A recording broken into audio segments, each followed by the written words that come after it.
뉴진스의 일본 활동이 두텁습니다. 국내보단 해외에서 체류하는 날이 어쩔 때는 더 많을 정도로 뉴진스의 해외 스케줄이 꽉 차 있는데요. 최근에는 시카고의 최대 야외 페스티벌인 롤라팔루자 공연에서 1시간가량 팬들과 호흡을 맞추기도 했었죠. 그리고 10월엔 멕시코에서 진행이 되는 뮤직뱅크 인 멕시코 촬영을 위해 다시 한번 해외로 출국을 합니다. 안 그래도 연말에 잡힌 해외 K-팝 공연이 아직도 많은 게 재밌습니다. 지난번 아이브가 참석했던 스페인의 SBS 슈퍼콘서트, 10월 싸이가 강남스타일을 출 프랑스의 M카운트다운, 연말 최대 축제인 마마를 일본 도쿄돔에서 개최합니다. 그야말로 외화벌이를 톡톡히 하는 K-팝 공연 라인업이라고 할 수 있죠. 애당초 K-팝에 대한 수요가 있어야지 가능한 대규모 공연이기도 하지만 무엇보다 이를 뒷받침해주는 한국의 K-팝 공연 인프라와 인적 자원들이 꽤나 대단합니다. 사우디아라비아에서 최초로 열린 K-콘 등을 보면 꽤나 인상적이기도 한데요. 뉴진스가 등장하자 중동에서 울린 팬들의 함성은 지금 봐도 소름이 쫙 돋습니다. 뉴진스는 정말 동서남북 바쁜 2023년을 보내고 있다는 것이 느껴지죠. 일본에서도 뉴진스의 활약이 다르지 않은데요. 바로 일본의 유일한 국영방송인 NHK에서 새롭게 시작하는 NHK 뮤직엑스포 2023에 뉴진스가 참가했었습니다. 이번 2023년을 처음으로 시작하는 이 방송은 세계에서 활약하는 일본 가수와 해외 가수들을 모두 모아 공연을 하는 특집 방송이기도 한데요.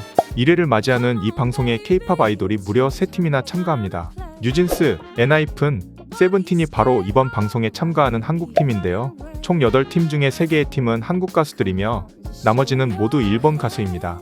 일본 가수는 현재 애니메이션 최애의 아이 OST를 부르고 밤을 달리다라는 곡으로 가장 인기를 끌고 있는 일본 가수 요아소비, 그린애플, 트래비스 재팬 등이 출연했었는데요. 이번에 방송은 NHK가 야심차게 기획한 방송인 만큼 단순한 공연뿐만 아니라 일본 가수와 한국 가수 간에 서로 궁금한 것을 주고받는 인터뷰 자리도 마련이 되었죠. 이번 토크에서는 세븐틴의 우지, 뉴진스 멤버 전원, 일본의 인기 가수 요아소비가 서로 간의 이야기를 나누는 자리를 가졌습니다. 요아소비는 일본에서도 그렇고 글로벌적으로도 그 인기가 물이 오른 가수이며 혼성 그룹인데요. 혜성과 같이 등장해서 급속한 인기를 끌더니 현재는 해외 공연에서도 초대를 받고 콘서트도 여는 인지도가 매우 높은 가수 그룹으로 성장해 나가고 있습니다. 속된 말로 일본 MZ세대가 즐겨 듣는 그룹입니다. 더군다나 요아소비의 멤버 이쿠라양과 아야세군은 모두 뉴진스의 꽤나 오래된 팬이기도 하죠.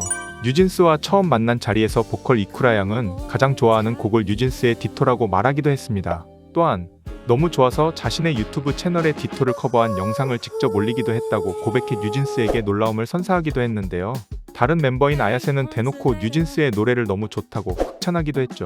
과장이 아니라 정말 일본 가수가 자신의 SNS 계정의 노래가 너무 좋다며 올리기도 했습니다. 특히나 이 멤버는 지난번 뉴진스가 도쿄 썸머소닉 페스티벌에서 공연을 했을 때도 보러 가서 직접 인증을 했고 이번에 9월 14일 NHK에서 뉴진스와 만나는 것도 자신들의 트위터에 빅뉴스라면서 올리기도 했었죠.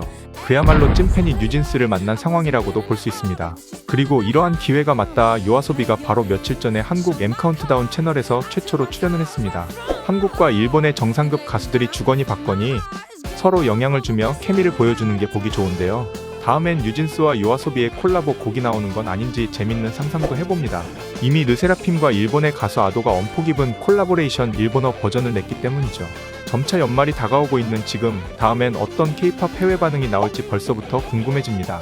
다음에도 재밌는 소식 들고 오도록 하겠습니다. 언제나 시청해 주심에 감사합니다. K-팝 반응이었습니다.